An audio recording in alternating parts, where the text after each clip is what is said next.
Qarang, akangizni san deysizmi?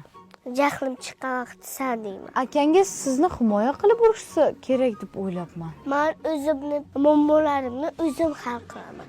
Akalarim urush qiladi, masalan, men ularni himoya qilaman. Oldimizga batut bor edi-da, akalarimni kim urdi desam, men urdi dedi. Beraki qani desam, bo'lmayman dedi. Erkakmisan? Erkak bo'lsang oldimgacha kelasan dedi. Erkak emasman dedi. Erkak emassan, sen mard emassan, sen qiz bachchasan dedim.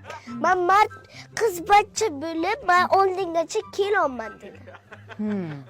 Batutdan tush, men sen bilan gaplashaman dedi. Keyin tushmayman dedi. O'zi tushtiraman masalan shu batutdan dedim. Keyin egasiga aytdim, aka buni tushiring, bu nima hamma bachchalar urushib, so'kib yotibdi. Qanaqa bachcha bu, ota-onasi tarbiya bera olmayapti buni dedim.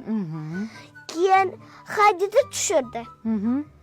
Men akamni muammolarini men hal qilaman. Batutdan tushgandan keyin nima qildingiz? Surqani berdan dedi. Zing'illab ketdik. Mototsiklchi bilan.